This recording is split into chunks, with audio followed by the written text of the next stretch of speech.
Assalamualaikum warahmatullahi wabarakatuh. Nama saya Indriani dari Program Studi Pendidikan Agama Islam NPM 2012100075.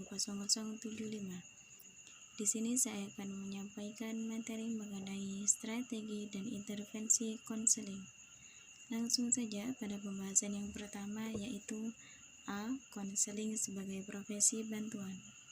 Konseling adalah profesi bantuan yang terdiri atas kumpulan profesional, dan tiap-tiap profesional menyesuaikan dengan kebutuhan pribadi atau masyarakat. Para profesional berasal dari berbagai disiplin ilmu yang memasuki jaringan kerja untuk periode temporer, yaitu dari orang-orang terkemuka seperti pendeta, dokter, perawat, dan guru. B. Hubungan bantuan atau konseling. Terdapat beberapa kondisi penting untuk terjadinya perubahan kepribadian yang tepat atau positif, diantaranya yaitu empati yang tepat, penghargaan positif tanpa syarat, dan keaslian. C.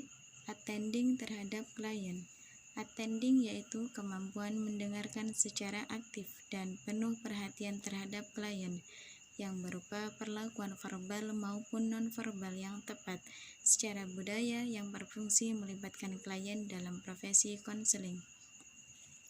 D. Pemahaman pola-pola komunikasi. Ada beberapa pola komunikasi dalam proses konseling.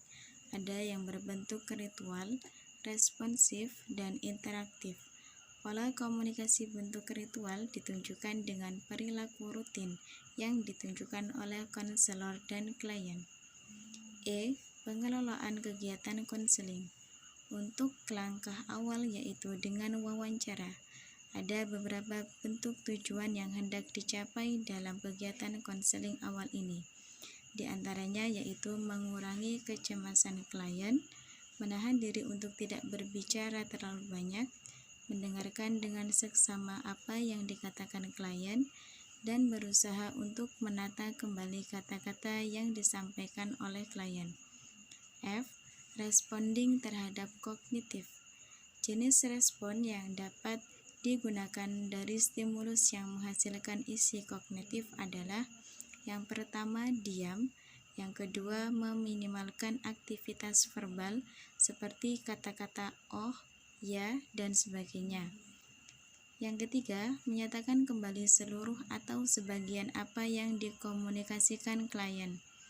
Yang keempat, melakukan probing, yaitu bertanya yang memerlukan jawaban lebih dari satu jawaban dari klien. G. Responding terhadap isi afektif. Pesan afektif dapat dinyatakan melalui cara-cara nonverbal, seperti suara yang memuncak, kecepatan berbicara, posisi-posisi tubuh, dan bahasa badan. H. Membedakan pesan kognitif dan afektif.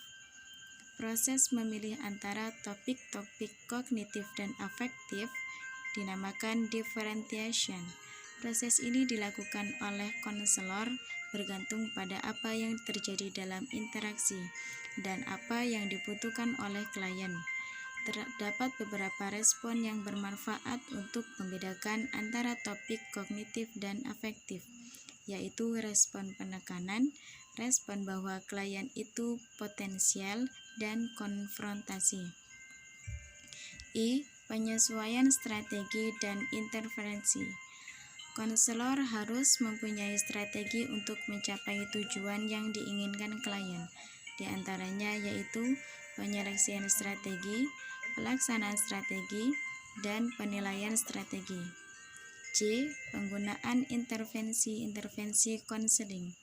Sebagaimana suatu strategi bantuan, modeling digunakan untuk membantu seorang klien yang memerlukan respon-respon yang diinginkan, atau untuk menghilangkan ketakutan-ketakutan melalui pengamatan perilaku dari orang lain. K. Penerimaan dan penggunaan supervisi.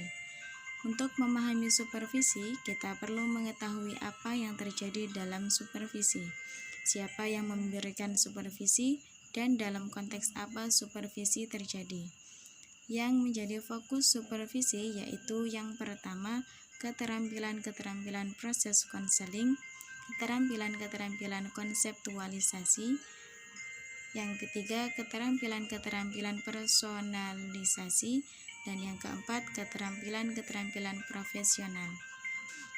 Demikian yang dapat saya sampaikan, kurang lebihnya saya mohon maaf. Assalamualaikum warahmatullahi wabarakatuh.